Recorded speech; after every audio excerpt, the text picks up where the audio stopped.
Assalamualaikum warahmatullahi wabarakatuh. InsyaAllah pada kali ini saya akan menceritakan sebuah sedikit tentang sukan larian yang mana saya sendiri telah mula berlari sejak 2 tahun yang lepas dan banyak kebaikan yang saya perolehi apabila saya mula konsisten dengan sukan larian ini. InsyaAllah pada kali ini saya akan kongsikan beberapa tips yang boleh saya ceritakan, mudah-mudahan menjadi panduan kepada mereka yang mula cuba untuk berjinak dengan sukan larian ini, insyaAllah. Tips yang pertama adalah anda perlu ada motivasi yang kuat untuk berlari. Macam saya sebagai contoh, motivasi saya yang utama untuk saya berlari adalah untuk menjaga kesihatan saya. Sebab sebelum ini berat saya adalah lebih kurang 76 kilogram dan saya mengalami masalah semput ketika hendak berjalan berlari, even ketika saya solat saya akan merasa semput. Tapi setelah saya berlari ini, berat badan saya telah turun lebih kurang 10 kg. Sekarang ni dalam range 64 ke 65 kg dan juga pernafasan makin baik. Sakit-sakit sendi lutut contohnya pun sudah berkurangan banyak dengan saya berlari ini. Jadi anda perlu mencari apa motivasi yang kuat, reason disebabkan anda mahu berlari. Tips yang kedua adalah berkenaan dengan peralatan ketika kita berlari. Pakaian sebagai contohnya adalah pakaian yang ringan, yang boleh menyerap peluh dengan baik, dan seluar adalah seluar yang mudah dipakai dan selesa ketika berlari. Dan antara benda yang paling penting adalah kasut. Kasut ni adalah kasut yang khas untuk berlari, iaitu running shoes. Janganlah kita beli atau pakai kasut main badminton, kasut main futsal, kasut main sepak takraw, ataupun sneakers, kasut kita pakai jalan-jalan. Sebab kasut sneakers ataupun kasut yang lain yang saya katakan tadi, dia tak ada tapak yang boleh menjaga lutut kita terutamanya. Sebab bila kita berlari, lutut kita itu adalah satu sendi yang menampung berat badan kita. Jadi bila kita pakai running shoes, dia sedikit sebanyak akan menjaga lutut kita daripada mengalami kecederaan. Okay. Dan antara kasut yang saya boleh cadangkan kepada anda untuk beli adalah kasut jenama Saucony ataupun Brooks. Sebab dua kasut ini, satu dia memang khas untuk berlari, yang keduanya kasut ini juga adalah mesra poket. Itu yang penting, dia mesra poket. Jadi anda boleh dapatkan dalam harga lebih kurang bawah RM200. Okay. Mungkin selepas ni saya akan ceritakan tentang bagaimana untuk memilih kasut untuk berlari, kasut jogging, running shoes ni.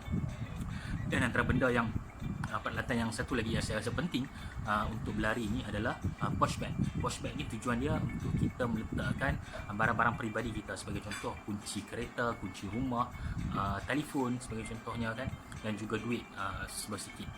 Sebab fungsi sebab kalau kita letak kunci dalam seluar kita, poket seluar, ataupun telefon kita pegang, dia sedikit sebanyak akan mengganggu larian kita. Jadi solusi yang paling sesuai untuk kita berlari dengan keadaan yang selesa adalah dengan pakai pouch bag, letak semua barang-barang tu dalam pouch bag. Jadi kita set to go for a run. Dan yang ketiga, tips yang ketiga adalah anda hendaklah menikmati larian yang anda lakukan.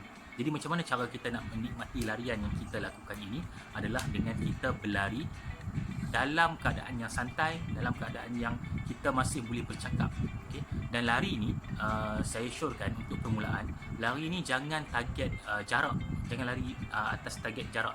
Lari ni letakkan pada permulaan ni, target dia adalah masa.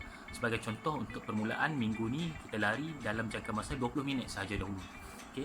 Kemudian minggu depan tambah lagi 10 minit jadi 30 minit, dan tambah lagi sedikit sebanyak setiap minggu ataupun hari-hari yang berikutnya. Bila badan kita dah fit, dah adapt dengan kita berlari setiap hari ni, barulah kita tambahkan kepada jarak. Okay, tambah kepada jarak.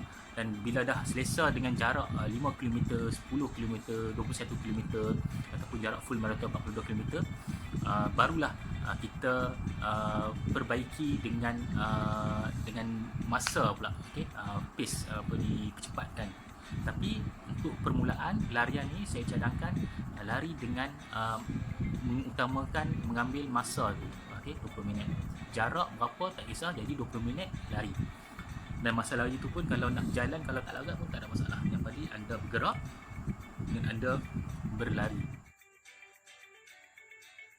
Okey, tips yang terakhir untuk kali ini adalah anda boleh mendownload aplikasi-aplikasi di Google Play ataupun iOS yang berkaitan dengan larian. Sebagai contohnya Strava ataupun Runkeeper. Ini antara dua aplikasi untuk kita merekodkan larian kita, dan dalam tu kita boleh melihat jarak kita, kelajuan kita, dan juga ada data-data berkenaan corak larian kita, yang mana kita tengok, analisa, dan kita boleh perbaiki larian kita dari masa ke semasa.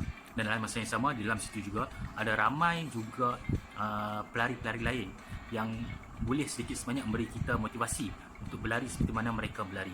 Jadi saya rasa itu saja 4 tips yang boleh saya kongsikan untuk anda yang baru mula berjinak-jinak untuk berlari. Dah kita faham bahawa larian ni tujuan dia untuk kita nikmati. Jangan paksa diri kalau tak larat. Berlari dengan kadar ataupun kelajuan yang selesa, yang santai, yang kita rasa kita enjoy larian tu. Okay?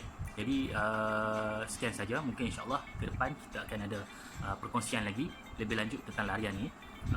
Mudah-mudahan siapa yang mula berlari tu istiqamah dalam larian anda. InsyaAllah kebaikan tu akan datang, dan niatkan untuk kesihatan, dan paling penting niatkan untuk tujuan untuk kita sihat dan sentiasa boleh beribadah kepada Allah Subhanahu Wa Taala. Wallahu alam. Assalamualaikum warahmatullahi wabarakatuh.